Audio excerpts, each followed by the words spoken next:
मैं AYEZA से मोहब्बत करता हूँ बाबा, और उससे अलग होने का सोच भी नहीं सकता। आओ हम AYEZA को भूल जाएं। AYEZA कोई खिलौना नहीं है। जब तक मैं हमीद और नायला के जमीर से खेलती रहूंगी, उनके लिए माफी का कोई इम्कान नहीं है। मेहमद मेरे मरूम भाई की निशानी है, खालदा उसकी अमानत। दोनों हम समूह फेर कर चले गए।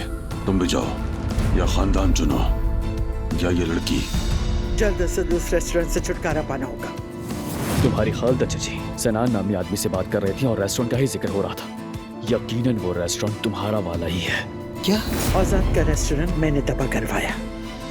मैंने सेना को इस्तेमाल करके रेस्टोरेंट अपने कब्जे में ले लिया था। अब हम अपनी ऑफर दुगनी करेंगे। इतनी बड़ी रकम सिर्फ इस छोटे से रेस्टोरेंट के लिए?